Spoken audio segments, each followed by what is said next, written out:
గురుర్బ్రహ్మా గురుర్విష్ణు గురుదేవో మహేశ్వర గురు సాక్షాత్ పరబ్రహ్మ తస్మై శ్రీ గురవే నమః. ఓం ప్రహ్లాద నారద పరాశర పుండరీక వ్యాసాంబరీష సుఖశౌనక భీష్మదాల్భ్యాం రుక్మాంగదార్జున వశిష్ఠ విభీషణాది పుణ్యాం నిమాం పరమ భాగవతాం స్మరామి. నీపాద కమల సేవయు నీపాదార్చకులతోడి నెయ్యము నితాంతాపార భూతదైను తాపస మందారమాకు దయచేయ. హరి అను రెండక్షరంబులు హరించును పాతకంబులంబు జనాభ. హరిని నామ మహాత్యము హరిహరులు పొగడంగవశమే. హరి శ్రీకృష్ణ శ్రీరామ రామ రామేతి రమే రామే మనోరమే సహస్రనామ తత్తుల్యం రామనామ. ఆపదామపాతారం ధాతారం సర్వసంపదం లోకాభిరామం శ్రీరామం భూయో భూయో నమామి. నమస్తే అస్తు భగవన్ విశ్వేశ్వరాయ మహాదేవాయ త్రయంబకాయ త్రిపురాంతకాయ త్రికాలాగ్నికాలాయ కాలాగ్నిరుద్రాయ నీలకంఠాయ మృత్యుంజయాయ సర్వేశ్వరాయ సదాశివాయ శ్రీమన్మహాదేవాయ నమః. యత్ర యోగేశ్వర కృష్ణ యత్ర పార్థో ధనుర్ధర తత్ర శ్రీ విజయోర్భూతి ధ్రువనేతిర్మతి. సద్గురు మహారాజ్కి, భక్త శ్రీ సరస్వతి గోవిందరాజుల వారికి, సబ్ సాధు సంతనికి, గోమాతాకి, భూమాతాకి, మాతా పితృ మహారాజ్కి, అన్నపూర్ణ మాతాకి. హరి ఓం. భక్తులారా,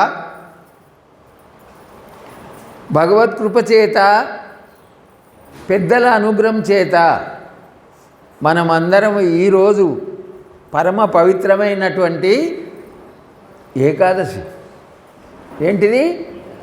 ఏకాదశి పరమ పవిత్రమైనటువంటిది అన్నమాట. కాబట్టి భక్త శ్రీ సరస్వతి గోవిందరాజుల వారు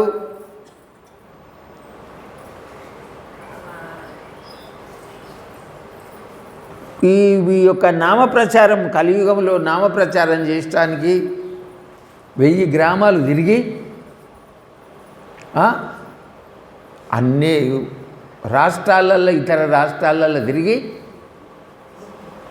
వాళ్ళందరికీ చెప్పిండు.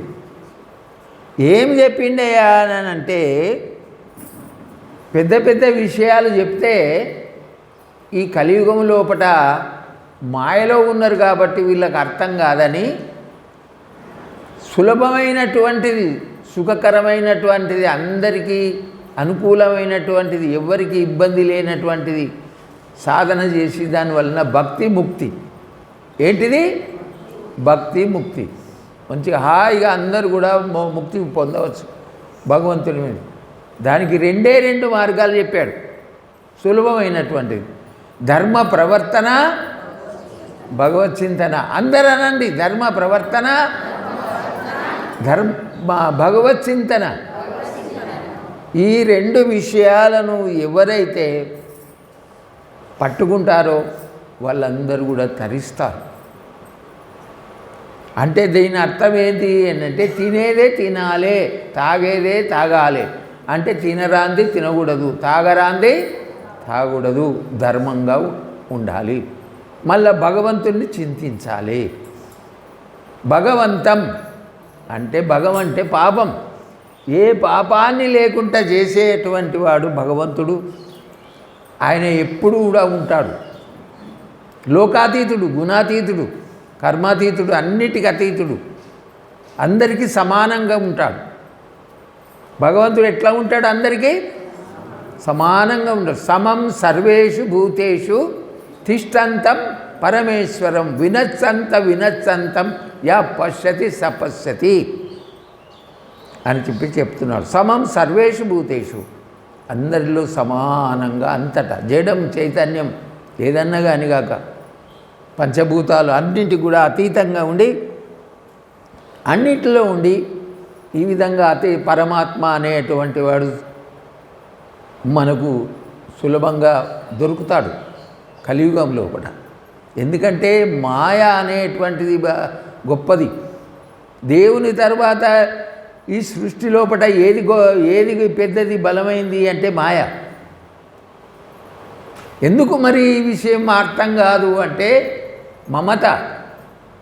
అందుకొరకే ఊకే మా గోవిందరాజుల వారు చెప్పేది, మానవుడా మానవుడా మమత వీడరా, మమత వీడి హరినామ స్మరణ చేయరా, మానవుడా మానవుడా మమత వీడరా, మమత వీడి హరినామ స్మరణ చేయరా. ఇప్పుడు మనం అందరం ఏం చేసినాం? ఈరోజు పరమ పవిత్రమైన ఏకాదశి కాబట్టి జ్యేష్ఠ శుద్ధ ఏకాదశి జపయజ్ఞం. జపతో నాస్తి పాతకం అని, కృషితో నాస్తి దుర్భిక్షం అని చెప్పబడింది. ఎవరైతే జపం చేస్తారో వాళ్ళ దగ్గర పాపాలు ఉండవు. కష్టపడి పని చేసుకునేటువంటి వానికి దరిద్రం ఉండదు. బట్టా పొట్టకు మంచిగా బతుకుతాడు అని చెప్పి ఇట్లా అనేక విషయాలు ఉన్నాయి. కాబట్టి ఈ విషయాలన్నీ తెలియజేయడానికి కొరకు అందరూ క్షేమంగా ఉండాలి. ఇప్పుడు అప్పుడు ఎప్పుడు సదా అందరు బాగుండాలంటే ఏం చేయాలి అంటే కలియుగంలో భగవన్నామము అనేది ఉండాలి. ధర్మంగా జీవించాలి. సులభం ఇది అందరికి. సుసుఖం కర్తం అవ్యయం. దీనికి ఏం ఖర్చు లేదు, నయా పైసా ఖర్చు లేదు. ఈ విధంగా ఉంటే అందరు కూడా చేసినట్టయితే ఉన్నట్టయితే అందరూ తరించవచ్చు. దీంట్లో ఎలాంటి యొక్క ఆటంకాలు లేవు. ఎవరు ఏమి సక్కులు చెప్పవలసిన అవసరం లేదు. అయ్యా నాకు గిట్లా గట్లా అని ఎవరన్నా కానీ, ఏ కులం కానీ, ఏ మతం కానీ, ఏ దేశం కానీ, ఏ లింగం కానీ, ఏ జాతి కానీ, ఏ వయస్సు కానీ, ఎవరైనా కానీ కాక మానవులు మాత్రం, మానవులందరూ కూడా ఈ విధంగా హరిని, ఆ భగవంతుణ్ణి, అందుకొరకే హరే రామ రామ రామ హరే హరే, హరే కృష్ణ కృష్ణ కృష్ణ హరే హరే అనేటువంటి మంత్రం ఎందరో మహానుభావులు, సిద్ధపురుషులు, సాధువులు, సత్పురుషులు దీన్ని అంతా వాళ్ళు చేసి అనుభవించి లోకం లోపల అందరికీ పంచిపెట్టినారు, పంచిపెడుతున్నారు, ఇంకా పంచిపెడతారు తర్వాత కూడా. కాబట్టి ఈ హరినామం అనేటువంటిది చాలా దివ్యమైంది. దాన్ని పొందటానికి కొరకు అందరూ కూడా ప్రయత్నం చేయాలి. అయ్యా మేము చేస్తున్నాము అని అంటే నీ కడుపు నిండితే దరిద్రం బాసే అంతటితో సరిపోదు. నువ్వు క్షేమంగా ఉంటే సరిపోదు, మంచిదే. నువ్వు క్షేమంగా ఉండు మంచిదే. కానీ నీ చుట్టూ ఉన్నటువంటి వాళ్ళు, నీకు దగ్గర ఉండేటువంటి వాళ్ళు ఎవరైతే ఉన్నారో అందరూ కూడా బాగుండాలి. అదే మనకు శాస్త్రం చెప్తుంది. సర్వే జన సుఖినో భవంతు, లోక సమస్త సుఖినో భవంతు అని చెప్పబడుతుంది. అందరూ క్షేమంగా సుఖంగా ఉండాలంటే ఏం చేయాలి? ఈ ధర్మ ప్రవర్తన, భగవత్ చింతన అనేటువంటిది ఖచ్చితంగా ఆశ్రయించాలి. ఇష్టం ఉంటేనా, ఇష్టం లేకుంటేనా, ఇష్టం ఉన్నా ఇష్టం లేకున్నా కష్టమైనా కానీ దీన్ని ఆశ్రయించాలి. తర్వాత ఇది అనుకూలం అయిపోతుంది. మొట్టమొదల కృష్ణం మందే ఆయన చెప్తున్నాడు. మొట్టమొదలు కొంచెం కష్టంగా ఉంటుంది. మనకు అందరికీ రోగం పుట్టింది. ఏం రోగం పుట్టింది? పుట్టుడు సచ్చుడు రోగం పుట్టింది. ఏం రోగం పుట్టింది? పుట్టుడు సచ్చుడు ఎవరికి లేదు. రకరకాల రోగాలు ఉన్నాయి, అవి వేరు సంగతి. లింగాలు, జాతులు, వయసులు అవి వేరు సంగతి. కానీ మనకు ఈ పుట్టుడు సచ్చుడు అనే రోగము అందరికీ సమానంగానే ఉన్నది. పుట్టినవన్నా ఉంటే అప్పుడే సచ్చుడు అనేది ఉన్నదన్నట్టే. దాన్ని ఏం చేయరాదు, తప్పించుకోరాదు.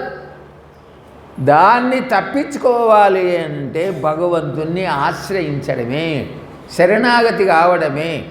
త్వమేవ శరణం గచ్చ సర్వభావేన భారత తత్ప్రసాదాత్పరాం శాంతి స్థానం ప్రాప్యసి శాశ్వతం అని చెప్తున్నాడు. స్వామి అని చెప్పి భగవంతుడు స్వామి అని అంటే ఇప్పుడు మనకు దగ్గర ఉన్నటువంటి స్వామి ఏమి అని అంటాడా లేదా?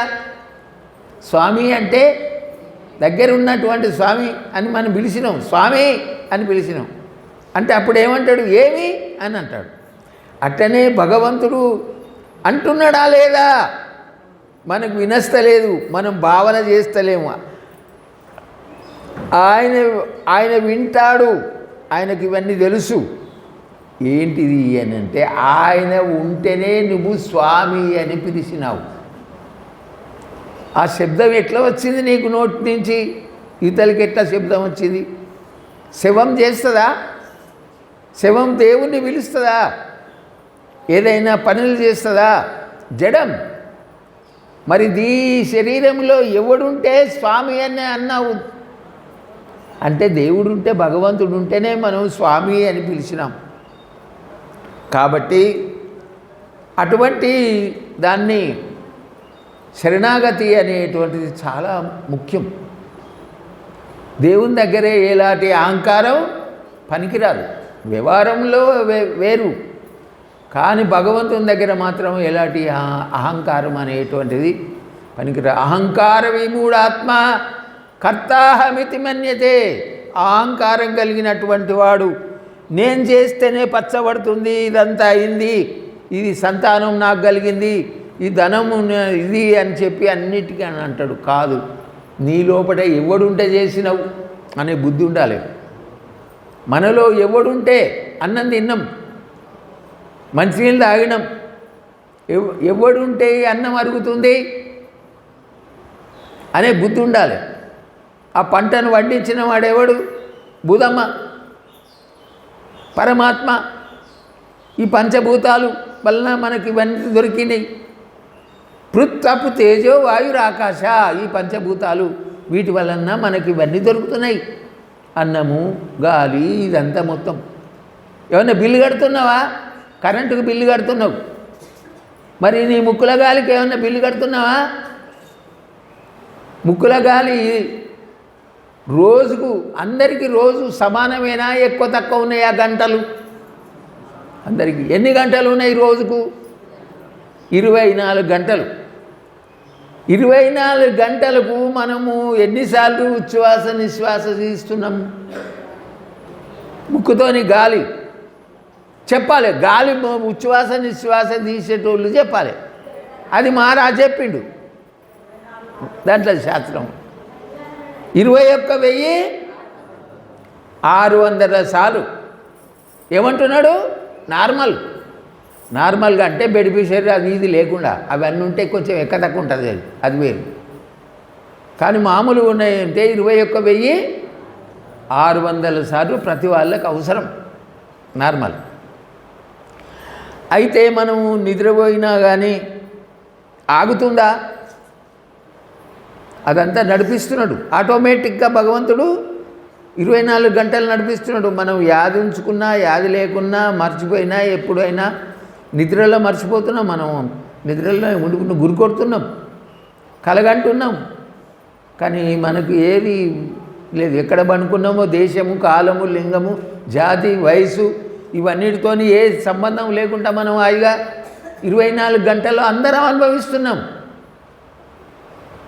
గురి కొట్టినప్పుడు ఏముంటుంది? నువ్వు ఎక్కడున్నావు, ఏ స్థలంలో ఉన్నావు? తల్లిగారింటికి అన్నావా, అమ్మ అత్తగారింటికి అన్నావా, ఏ దేశంలో ఉన్నావు, నీ వయసు ఏంది, నీ విద్య ఏంది, ఇవన్నీ ఏమీ ఉండవు. మనసు అనేటువంటిది అది బంద్ అయిపోతుంది. హాయిగా ఆ నిద్ర సుఖంలో ఆనందంగా ఉండిపోతుంది. అది మనం అందరం అనుభవిస్తున్నాం. అది ఉంటేనే మనకు ఆరోగ్యం బాగుంది. కాబట్టి పరమాత్మ ఈ విధంగా సృష్టి అనేటువంటిది ఇట్లా ఉన్నది. కాబట్టి దీన్ని మనము ఎవరైతే ఈ సృష్టిని తెలుసుకొని వాడుకుంటారో వాళ్ళ జీవనము ధన్యమవుతుంది. తెలుసుకోవాలి, దేవుడి వలన ఇదంతా నడుస్తున్నది. మన శరీరమే కానీ ఈ ప్రపంచమే కానీ ఇదంతా సకలమైనటువంటి చరాచరమ ఏదైనా కానీ కాక అన్నీ కూడా నడుస్తున్నాయి. చెట్లు, గుట్టలు, పిట్టలు అన్నీ కూడా ఇవన్నీ కూడా రకరకాలుగా ఈ పరమాత్మ వల్ల నడుస్తుంది. అందుకొరకే దయగల హృదయమే భగవన్నిలయము, దయా ధర్మ కా మూలు హై అని చెప్తున్నాడు. దయ అనేటువంటిది ఉండాలి. సర్వే జన సుఖినో భవంతు, లోక సమస్త అందరూ సుఖంగా ఉండాలి, క్షేమంగా ఉండాలి అని అంటే మనం దీన్ని పాటించాలి. మనం పాటించి ఇతరులతో పాటింపజేయాలి. తన కడుపు నిండితే దరిద్రం బాసే అంటే నడవదు. మరి అందరు తినద్దా? అందరికి ఆకలి తెలీదా? అందరూ తినాలి, అందరూ బాగుండాలి. కాబట్టి దీనికి మహానుభావులు ఏం చేశారంటే ఈ విధంగా పెట్టుకొని ఈ భగవన్నామం యొక్క రహస్యం వీళ్ళకు ఎట్లా తెలియాలి అంటే రోజు దానికి బిల్లు కట్టినట్టుగా మనం కరెంటుకైతే దేనికైతే వీటికి బిల్లు కడుతున్నామో అట్లనే రోజుకు వేస్ట్గా వృధాగా గడపవద్దు. Time is God. దేవుడు ఎవరు అంటే దేవునికి అనేకమైన పేర్లు ఉన్నాయి. మనం విష్ణు సహస్రనామంలో చెప్పుకుంటున్నాం. 1000 శ్లోకాలు, నామాలు ఈ విధంగా చదువుకొని పఠన పారాయణ చేసుకొని చెప్పుకుంటున్నాం. విశ్వం విష్ణు వషట్కారో భూత భవత్ప్రభు అని, భూతభావో భూతాత్మ భూతభావన అనేకమైనటువంటి విషయాలు ఒక్కొక్క మంత్రానికి ఒక్కొక్క దానికి అర్థాలు ఉన్నాయి. అట్లా కానీ పరమాత్మ ఈ విధంగా ఉండి ఇదంతా నడిపిస్తున్నాడు కాబట్టి మనము తెలుసుకోవాలి. ఇటువంటి అవకాశము మళ్ళీ మాటికి దొరకదు. ఈ అజ్ఞానమైనటువంటి వాళ్ళు దొరికిన దానికి బరుకుదామరా అని చెప్పి ఏమున్నా ఈ కామక్రోధ లోపమద మత్సరాలలో పడిపోయి దీంట్లోనే ధనీశన దారీశన పుత్రీశన ఈశన త్రయముల వాసన వలవారు. ఆశాపాశ శతైర్బద్ధ కామక్రోధ పరాయణ ఇహంతే కామభోగాత్తం అన్యాయే నార్త సంచయనం. ఈ లోకంలో ఎవరంటే డబ్బు సంపాదించిన వాడే గొప్పవాడు అనేటువంటిది బాగా చాలామందికి ఉన్నది.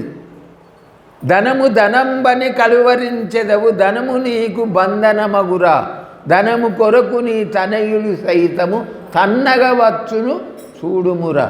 భజ గోవిందం గోవిందం భజ మూఢమతే, సంప్రాప్తే సన్నిహితే కాలే నహి రక్షతి డుక్రుం కరణే.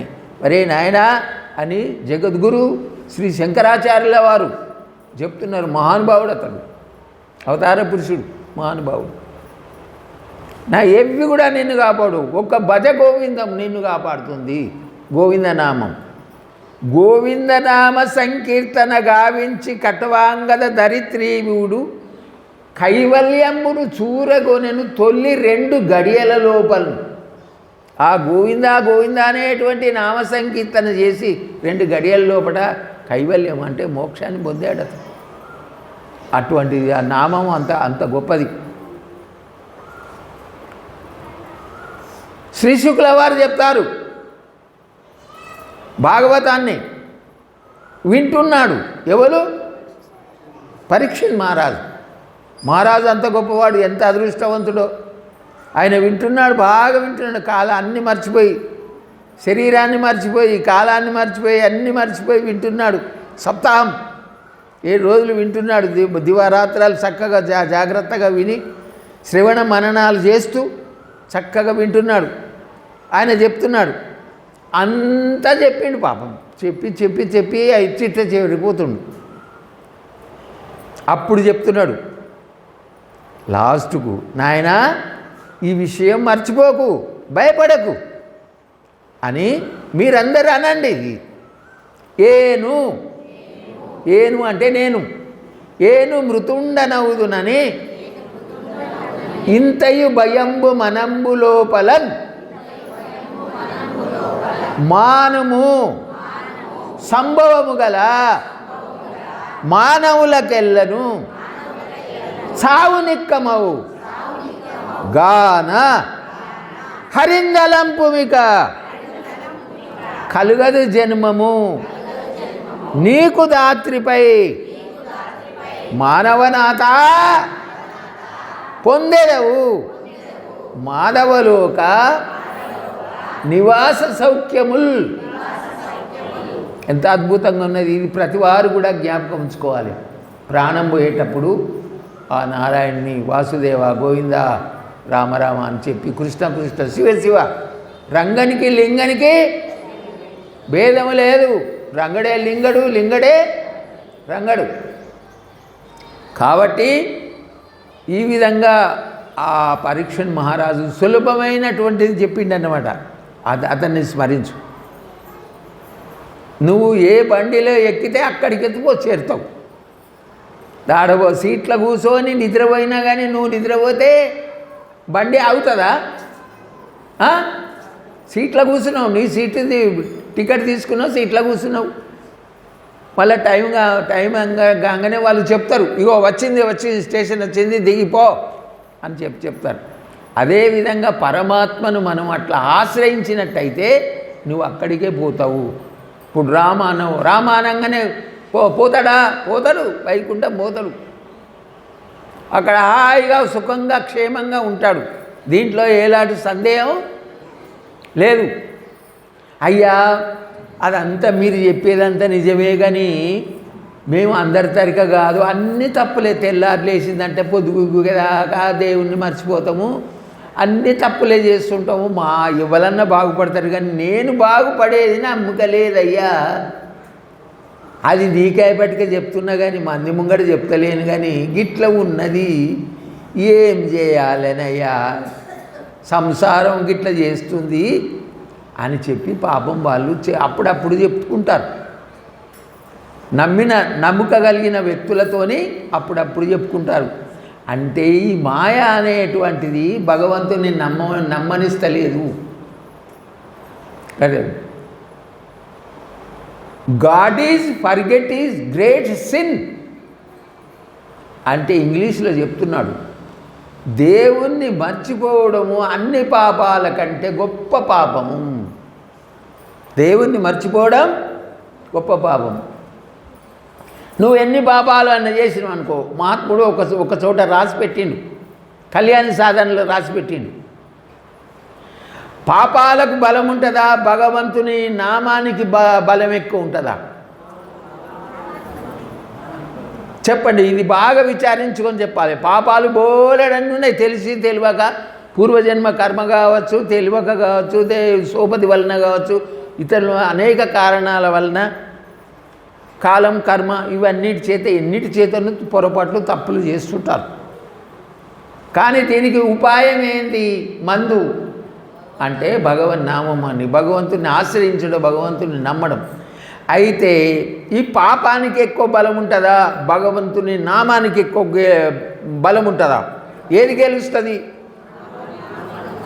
నామం. బాగా యాదించుకోవాలి. భగవన్ నామం అనేది ఎంత పాపమైనా సరే దాన్ని కాల్చేస్తుంది, దాన్ని ముంచదు. భగవన్ నామంలో అంత అద్భుతమైనటువంటి శక్తి ఉన్నది అని కళ్యాణ సాధనలో మహానుభావులు చెప్పారన్నమాట.